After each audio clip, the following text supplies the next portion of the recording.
After 12 years of discussions and deliberations, the BJP NDA government successfully implemented the Goods and Services Tax or the GST on this day 5 years ago. GST was implemented to achieve a mammoth target of one tax, one nation. The objective of achieving a unified tax system for a country as large as India is not a simple task. But has GST delivered on its promises?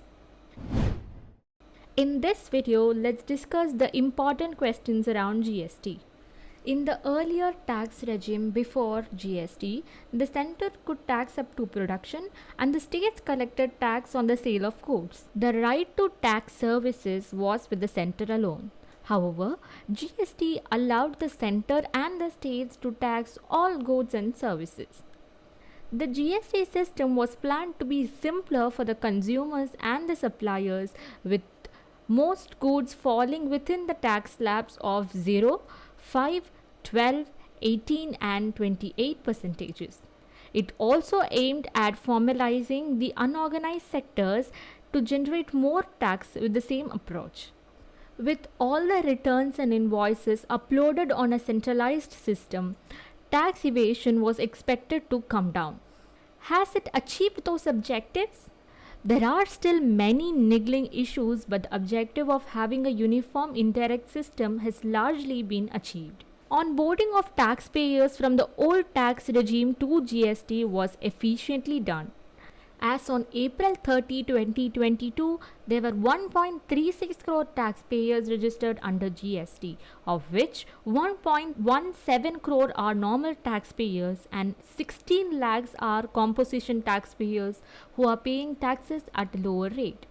Two key inbuilt features of the GST are the input tax credit and the reverse charge mechanism.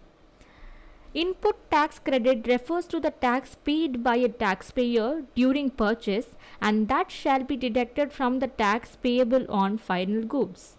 The other mechanism, reverse charge, is where the recipient of goods and services is liable to pay the GST, unlike the regular taxation where the supplier pays the tax.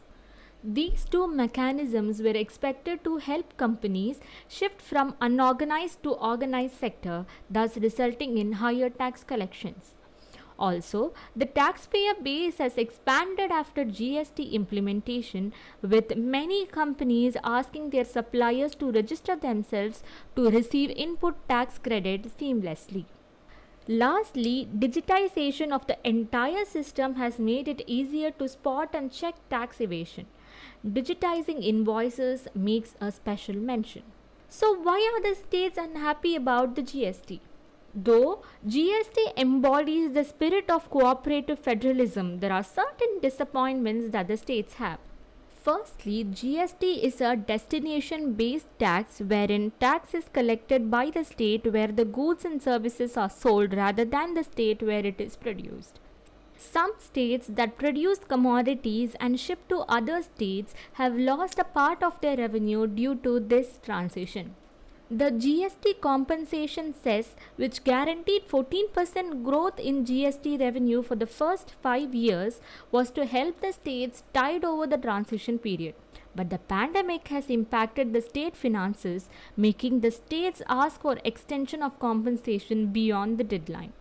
The manner in which it has functioned over the last 5 years show that there will not be too much trouble in finding solutions to the future problems. However, are there ways to improve the new tax regime?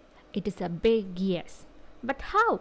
For that, check out our article to know the ways to make the GST more effective.